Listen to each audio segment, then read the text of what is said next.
ठंड मेरे शरीर के अंदर तक उतर गई है, हाथ पांव सुन्न हो रहे हैं बेटा। सांस भी बोझ लगने लगी है। अंदर से ऐसी कमजोरी महसूस हो रही है, जैसे लगता है जैसे मेरी सारी ताकत बर्फ बनकर जम गई हो। मुझे नहीं लगता है बेटा अब मैं इस ठंड में बच पाऊंगा। पिताजी, आपको कुछ नहीं होने दूंगा। मैं अभी भैया को बुला कर ले आता हूँ। इतना कहकर मुकेश अपने बड़े भाई के पास जाता है और मन ही मन सोचता है, मुझे नहीं लगता कि भैया पिताजी का इलाज करवाएंगे, लेकिन इस हालत में भैया कुछ ना कुछ तो पिताजी के लिए जरूर करेंगे। फिर वो अपने बड़े भाई पंकज के पास आता है। भैया भैया भैया, आप सो रहे हैं, उठिए ना, पिताजी की तबीयत बहुत खराब हो रही है। क्या हो गया? तुम इतनी रात को शोर क्यों मचा रहे हो? भैया, पिताजी की तबीयत बहुत ज्यादा खराब हो रही है, कुछ पैसे दे दीजिए ताकि मैं उनके लिए औषधि ला सकूं। इलाज की उन्हें सख्त जरूरत है भैया। अरे मेरे पास अभी पैसे नहीं है, रहने दो, बाद में उनका इलाज करवा दूंगा। नहीं भैया, पिताजी की हालत बहुत नाजुक है, अगर समय पर इलाज नहीं हुआ तो वो मर भी सकते हैं। अगर तुझे इतनी ही फिक्र है ना तो जाकर खुद ही उनका इलाज करा दे। मेरे पास इस वक्त बिल्कुल पैसे नहीं है, जब होंगे तब इलाज करवा दूंगा। फिर मुकेश उदास होकर अपने कमरे में चला जाता है।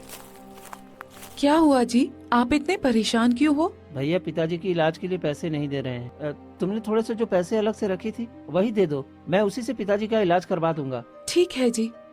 फिर संगीता पैसे निकालकर मुकेश को दे देती है और मुकेश उन्हीं पैसों से अपने पिता का इलाज करवाता है।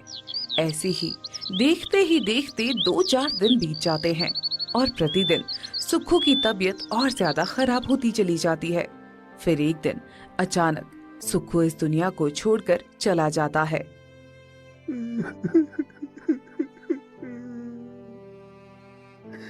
पिताजी, आप मुझे छोड़कर नहीं जा सकते। पिताजी, उठिए ना पिताजी, उठिए ना। लेकिन सुक्खू हिलता तक नहीं है।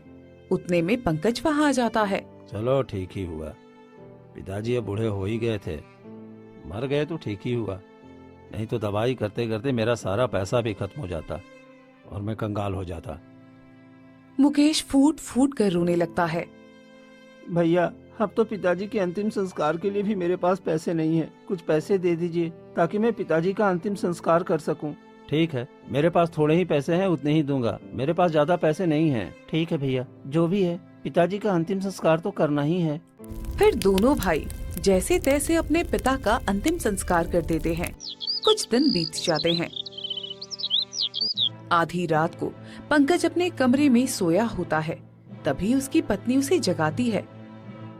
देखो जी, अब पिताजी भी इस दुनिया में नहीं रहे और इतने दिनों से हम ही इस घर की सारी जिम्मेदारियां उठा रहे हैं, तो ये सारा घर और जमीन अब हमारी होनी चाहिए ना। आप अपने भाई को इस घर से निकाल क्यों नहीं देते? हाँ लक्ष्मी, तुम ठीक कहती हो, खेत की वसीयत भी मेरे पास ही है, कल ही मैं उसको पूरे परिवार के साथ गांव से बाहर निकाल दूंगा। ये हुई ना बात, अब देखना हमारे बच्चे कैसे ऐश की जिंदगी जिएंगे। फिर दोनों सो जाते हैं और अगली सुबह, जी देखिए, हमारे पास जो भी जमा पूंजी थी वो सब हमने पिताजी के इलाज में लगा दी। ठंड बढ़ती जा रही है, पिंटू के पास एक भी गर्म कपड़ा नहीं है और हमारे पास 1 रुपया भी नहीं है। ऐसे में कैसे चल पाएगा? चिंता मत करो भाग्यवान, भगवान कुछ न कुछ रास्ता जरूर निकालेंगे। इतने में पंकज वहाँ आ जाता है। मुकेश, अब मैं तुमको अपने घर में नहीं रख सकता, तुम आज ही यहाँ से निकल जाओ। भैया, आप कैसी बातें कर रहे हो? ये घर तो पिताजी का है और इतनी ठंड में मैं अपनी पत्नी और बच्चों को लेकर कहाँ जाऊँगा? मैंने इस घर की सारी जिम्मेदारी निभाई है और ये घर अब मेरे नाम है। पिताजी की तबीयत खराब थी तब मैंने उनसे अंगूठा लगवा लिया था, इसलिए इस घर पर और जमीन पर तुम्हारा कोई हक नहीं है। बस जो बूढ़ी गाय है ना, उसे लो और अपने परिवार के साथ यहाँ से निकल जाओ। भैया, आप हमारे साथ इतना बड़ा विश्वासघात कर दिए कि पिताजी की सारी जमीन अपने नाम करवा लिए। ऐसा मत करिए भैया, भगवान के लिए रहम करिए, इतनी ठंड में मेरे बच्चे बाहर मर जाएंगे। भाई साहब, आप ऐसा क्यों कर रहे हो? हम कहाँ जाएंगे? हमारे पास ना तो पैसे हैं, ना कपड़े और ना ही कोई घर। हमारे इस छोटे से बच्चे पर तो तरस खाइए। हमने कोई ठेका नहीं ले रखा है, तुम जियो या मरो, हमें कोई फर्क नहीं पड़ता, निकलो यहाँ से। फिर पंकज मुकेश को धक्का देकर बाहर निकाल देता है। जा यहाँ से, और ये बूढ़ी गाय भी ले जाओ, मुझे इसकी जरूरत नहीं है। भैया भगवान के लिए रहम करो, इस जमा देने वाली ठंड में अगर तुमने हमें घर से बाहर निकाल दिया तो हम कहाँ जाएंगे? बाहर तो हवा भी बर्फ की तरह चुभ रही है और हमारी सांसें तक कांप रही हैं। लेकिन पंकज एक नहीं सुनता और अंदर चला जाता है। ठंड इतनी थी कि घर के बाहर शरीर जमने लगा था, चारों तरफ कोहरा छाया था। अब हम क्या करें जी, मुझे तो कुछ समझ में ही नहीं आ रहा है। पिंटू की तबीयत पहले से ही खराब है, अब ठंड में इसकी तबीयत और बिगड़ जाएगी। मुझे भी कुछ समझ में नहीं आ रहा है, पर देखो ये गौरी भी बेचारी कांप रही है, इसकी आंखों से आंसू निकल रहे हैं। दोनों उदास मन से वहाँ से निकल पड़ते हैं। तभी अचानक पिंटू ठंड के मारे बैठ जाता है। पिंटू बेटा उठो, क्या हो गया बेटा? माँ, मुझे बहुत ठंड लग रही है, मैं अब चल नहीं पा रहा हूँ। हे भगवान, मैं क्या करूं? मेरे बेटे को ठंड लग रही है। तभी गाय जमीन पर बैठ जाती है और पिंटू को अपने पैरों से लिपटा देती है। देखो ये गौरी बिल्कुल माँ जैसी है, इसे कैसे पता चला कि हमारे बच्चे को ठंड लग रहा है? इंसानों से तो जानवर अच्छे होते हैं जी, ये हमारी तकलीफ समझ सकती है, लेकिन हम उनकी तकलीफ समझ ही नहीं पाते हैं। हाँ ये तो है, जब तक गौरी पिंटू को अपने पैरों में लपेटे हुए है तब तक मैं गांव जाकर किसी से मदद मांगने की कोशिश करता हूँ। जी ठीक है, मैं यही गौरी और पिंटू के पास बैठती हूँ। फिर मुकेश कांपते शरीर और सुन्न पड़े हाथ पाँव के साथ कड़कड़ाती ठंड को चीरता हुआ सेठ के पास मदद की आस में जा पहुंचता है। सेठ जी, मेरी मदद कीजिए, कुछ पैसे उधार लेने आया हूँ ताकि मैं अपने बच्चों के लिए गर्म कपड़े खरीद सकूं। अरे तू तो सुक्कू का बेटा है ना, अरे तेरे पास तो खुद ही उतना बड़ा घर है, जमीन है, फिर तुझे पैसे की क्या जरूरत पड़ गई? भैया ने धोखे से सारा जमीन अपने नाम कर लिया है और पिताजी के इलाज में मेरे सारे जमा पूंजी वाले पैसे खत्म हो गए और भैया ने मुझे और मेरे परिवार को गाय के साथ घर से बाहर निकाल दिया है और इतनी ठंड में मेरे बच्चे के ऊपर एक गर्म कपड़ा भी नहीं है। मेहरबानी कर दो सेठ जी। नहीं, मेरे पास पैसे नहीं है। वैसे बे तुम जैसे भूखों को मैं पैसे क्यों दूं? अरे जब तेरे भाई ने तुझे खुद का पैसा नहीं दिया और घर से निकाल दिया तो मैं तुम्हें पैसे कहाँ से दूं? और तू पैसे चुकाएगा कैसे? आप मुझ पर विश्वास करिए, मैं आपके सारे पैसे चुका दूंगा, बस मुझ पर रहम करिए। मेरा बच्चा ठंड के मारे मर जाएगा। वो कांप रहा है। अरे तुम्हारे जैसे कितने भिखारी होंगे जो रोड में इसी तरह तड़प रहे होंगे ठंड में, तो भी जाओ और उसी में लाइन लगा ले। सेठ जोर जोर से हंसने लगता है और वहाँ से चला जाता है। हे भगवान, अब मैं क्या करूं? सेठ ने भी मेरी मदद करने से मना कर दिया। चलो गांव वालों के पास जाता हूं, शायद वो मेरी मदद कर दें। फिर मुकेश कई जगह जाता है पर उसकी मदद कोई नहीं करता है, बल्कि सभी उसकी स्थिति पर हंसते हुए चले जाते हैं। फिर मुकेश उदास होकर संगीता के पास आ जाता है। क्या हुआ जी, किसी ने हमारी मदद नहीं की क्या? और देखिए ना, गौरी पिंटू को कितना गर्म करने की कोशिश कर रही है, लेकिन इसका बदन ठंडा पड़ता ही जा रहा है। देखो संगीता, सभी पत्थर दिल बन गए हैं, कोई हमारी मदद करने वाला नहीं है। चलो हमें अपनी खुद से मदद करनी होगी। और मेहनत करके एक झोपड़ी बना लेते हैं। देखो जी, रहने का तो इंतजाम हो गया, लेकिन झोपड़ी के अंदर भी बहुत ठंड लग रही है। अब हम क्या करेंगे? माँ, मुझे बहुत ठंड लग रही है और मुझे जोरों से भूख भी लगी है, मुझे कुछ खाने को दे दो ना। सुन रहे हो ना जी, इसे खाने को कहाँ से दूं? इसे कैसे समझाऊं कि हमारे पास खाने के लिए कुछ भी नहीं है? इतने में ही गौरी का दूध अपने आप जमीन पर गिरने लगता है। अरे ये क्या? ये देखो, ये क्या? ये गौरी का दूध कैसे आया? गौरी तो कई सालों से दूध नहीं दे रही थी। हाँ जी, ये तो मुझे भी समझ में नहीं आ रहा, भला ये दूध कैसे दे सकती है? अरे ये तो सच में चमत्कार हो गया है जी। लगता है गौरी ने हमारी तकलीफें सुन ली और इसने दूध देना शुरू कर दिया। अब जल्दी से पिंटू को दूध पिला दो और हम भी थोड़ा सा दूध पी लेंगे, जिससे हमारी भूख मिट जाएगी। फिर तीनों गौरी का दूध पी लेते हैं और सो जाते हैं। फिर रात जैसे ही गहराती है, तभी ठंड के मारे सभी कांपने लगते हैं। हाँ जी, सुन रहे हो, बहुत जोर से ठंड लग रही है। अब मैं नहीं रह सकती हूँ इस ठंड में। हे भगवान, मैं क्या करूं? मेरा परिवार सब ठंड से मर रहे हैं और कोई मेरी मदद करने वाला नहीं। सब सिर्फ तमाशा देख रहे हैं। कोई तो मुझ गरीब पर रहम करो। इतने में ही एक साधु महाराज झोपड़ी के बाहर आते हैं। अलख निरंजन, अलख निरंजन, अरे घर में कोई है? इतनी ठंड में बाहर साधु महाराज आए हैं। शायद उनको भी ठंड लग रही होगी, मैं अभी बाहर जाकर देखता हूँ। फिर मुकेश बाहर जाता है। क्या हुआ साधु महाराज, आपको भी ठंड लग रहा है? आ जाइए मेरी झोपड़ी में, कम से कम थोड़ी सी ही सही गर्माहट मिल जाएगी। नहीं पुत्र, मैं तुम्हारी झोपड़ी में गर्माहट लेने नहीं आया हूँ, बल्कि मैं अपना कर्ज चुकाने आया हूँ। कैसा कर्ज साधु महाराज? तुम्हारे पिता सुक्खू ने मुझे एक बार पानी पिलाया था, जिस वक्त पूरे गांव वालों ने मुझे भिखारी कहकर भगा दिया था।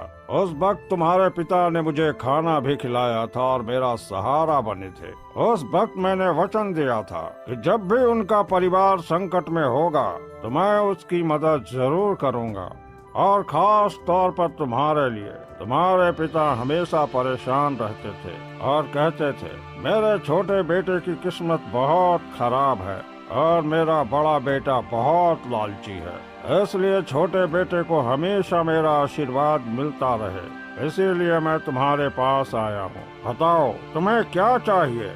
साधु महाराज, मुझे तो कुछ नहीं चाहिए, बस मुझे मेरे परिवार के लिए थोड़े से गर्म कपड़े चाहिए ताकि हम इस ठंड में थोड़ा सुकून से रह सकें। तुम कुछ और भी मांग सकते हो, धन दौलत घर। नहीं महाराज, धन दौलत ये सब क्या है? भाई ने तो धोखे से छीन लिया, बाकी मैं मेहनत से कमाना चाहता हूँ।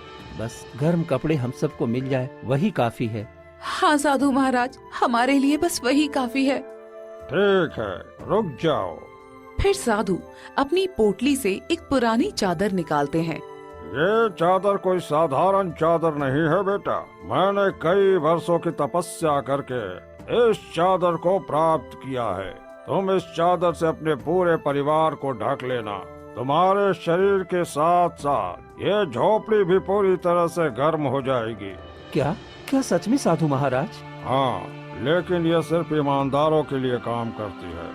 अगर किसी ने लालच से चादर को धारण किया तो उसका उल्टा परिणाम होगा और इस चादर का प्रकोप उसे झेलना पड़ेगा। आपका बहुत बहुत धन्यवाद साधु महाराज, मैं इसका पूरा ध्यान रखूंगी। तभी साधु महाराज की नजर गौरी पर जाती है। और ये गौरी, ये कोई साधारण गाय नहीं है, इसमें तुम्हारे पिता का आशीर्वाद है। ये तुम्हारे सुख दुख की साथी है।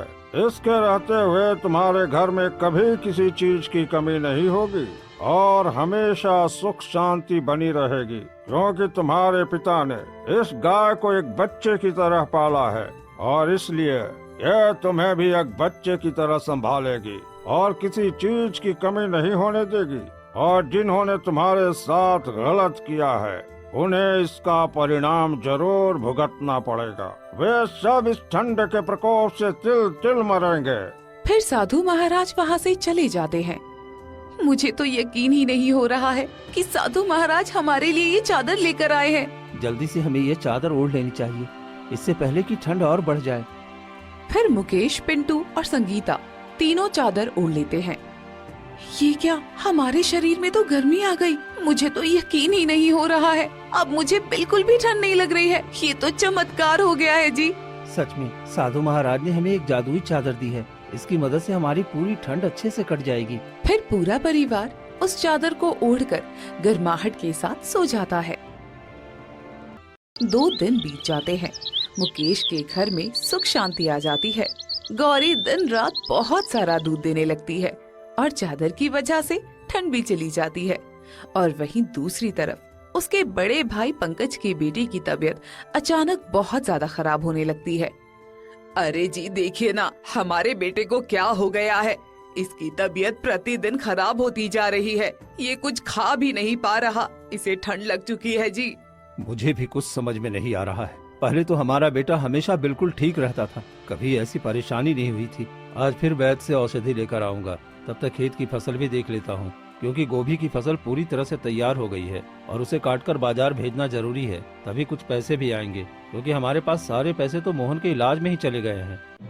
पंकज घर से निकल पड़ता है और सीधे खेत की तरफ चला जाता है। वहाँ का नजारा देखकर पंकज चौंक जाता है, क्योंकि उसके पूरे खेत में मोटी बर्फ की चादर जमी हुई थी। अरे ये क्या, मेरी सारी गोभी की फसल तो पूरी तरह से खराब हो गई है। मेरे खेत में तो चारों तरफ सिर्फ बर्फ ही बर्फ जमी हुई है। हे भगवान, अब मैं क्या करूं? घर के सारे पैसे भी खत्म हो चुके हैं और ऊपर से बर्फ ने पूरी फसल भी बर्बाद कर दी है। ये ठंड भी दिन प्रतिदिन बढ़ती ही जा रही है। पंकज बहुत परेशान होकर अपने घर की तरफ लौटने लगता है। तभी रास्ते में वो देखता है कि सेठ अपने घर के बाहर बैठा जोर जोर से ठंड से कांप रहा है। अरे पंकज, तू खेत से क्यों आ रहा है? अरे इतनी ठंड में तो घर से निकलना भी मुश्किल हो रहा है। क्या बताऊं सेठ जी, मेरे खेत का तो बहुत बुरा हाल हो गया है। सारे खेत में मोटी बर्फ की चादर जमी हुई है। पूरी गोभी की फसल खराब हो गई है। ये तो मुझे भी समझ में नहीं आ रहा है। मेरी पत्नी और बच्चे सब बीमार पड़ गए हैं। ऐसा लग रहा है जैसे गांव पर कोई बहुत बड़ी आफत आ गई हो। मेरे घर का भी यही हाल है। पूरा परिवार बीमार है। ऊपर से खेत की फसल भी चली गई है। समझ में नहीं आ रहा है कि ये सब आखिर हो क्यों रहा है। पंकज आगे बढ़ जाता है। वहीं दूसरी तरफ एक गांव वाला किशोर जंगल से गुजर रहा होता है और चलते चलते वो मुकेश की झोपड़ी के पास जाकर रुक जाता है। मुकेश, मुझे बहुत जोर की प्यास लगी है। क्या तुम मुझे थोड़ा सा पानी दे सकते हो? हाँ हाँ, क्यों नहीं। बाहर बहुत ज्यादा ठंड है। आप पहले झोपड़ी के अंदर आ जाइए, मैं आपको पानी देता हूँ। फिर किशोर झोपड़ी के अंदर बैठता है और अंदर आते ही उसे तेज गर्माहट महसूस होती है। अरे मुकेश, तुम्हारी झोपड़ी में इतनी गर्माहट कैसे है? ऐसा लग रहा है जैसे अंदर पूरा गर्मी का मौसम चल रहा है और बाहर तो चारों तरफ बर्फ गिर रही है। भाई, मेरे शरीर में राहत मिल गई तुम्हारी झोपड़ी में आने से।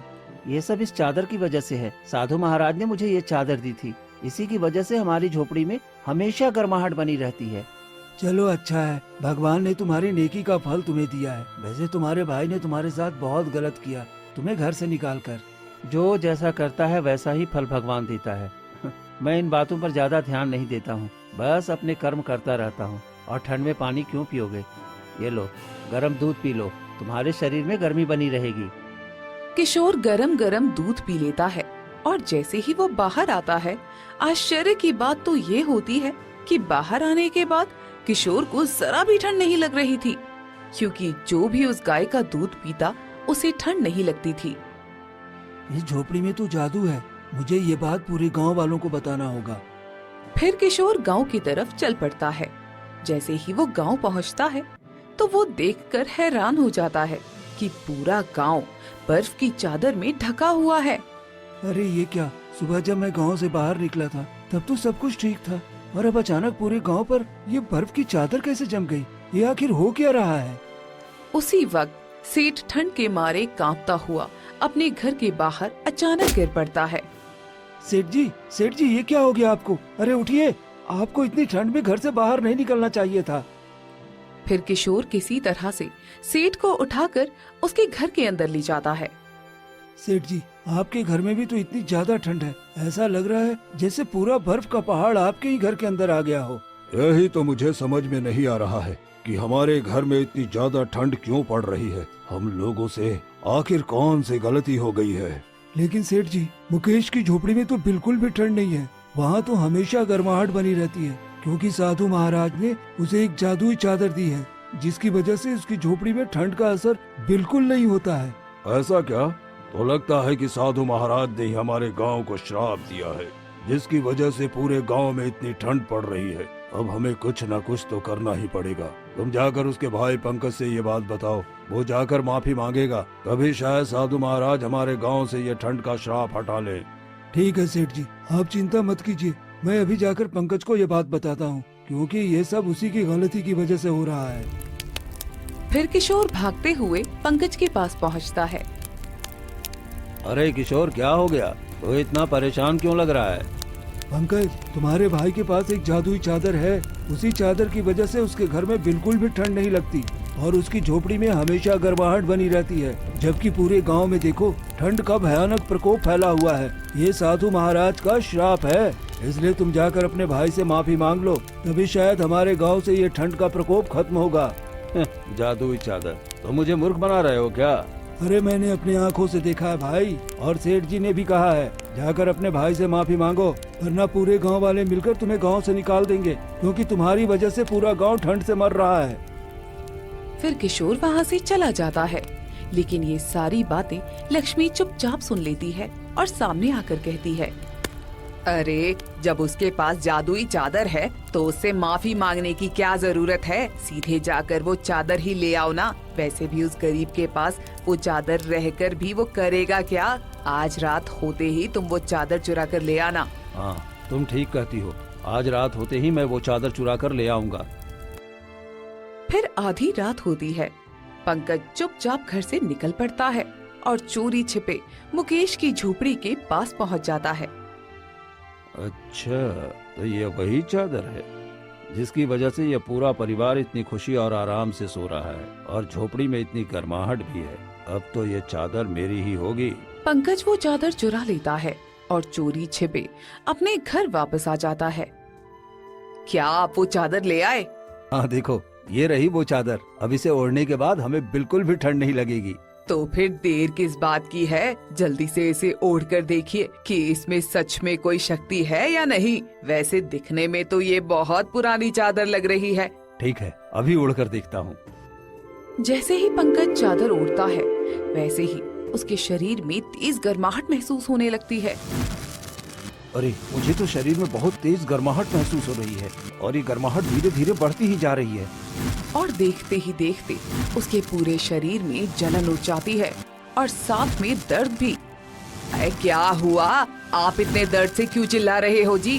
मेरे शरीर का अब वही कोई रास्ता दिखा सकता है। चलो जल्दी। फिर दोनों भागकर मुकेश की झोपड़ी के पास आ जाते हैं। भैया भाभी, आप यहाँ?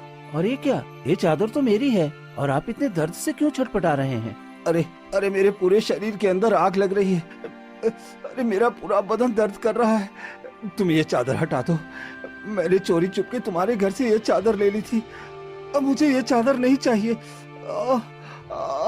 भैया, आपने जो पाप कर्म किए हैं ये उसी का नतीजा है। साधु महाराज ने चादर देते वक्त ही कहा था कि सिर्फ नेक दिल वाला ही इस चादर को धारण कर सकता है, तभी इसका जादू काम करेगा। और जब भी कोई लालच में इसका इस्तेमाल करेगा तो उसका बुरा प्रभाव जरूर होगा।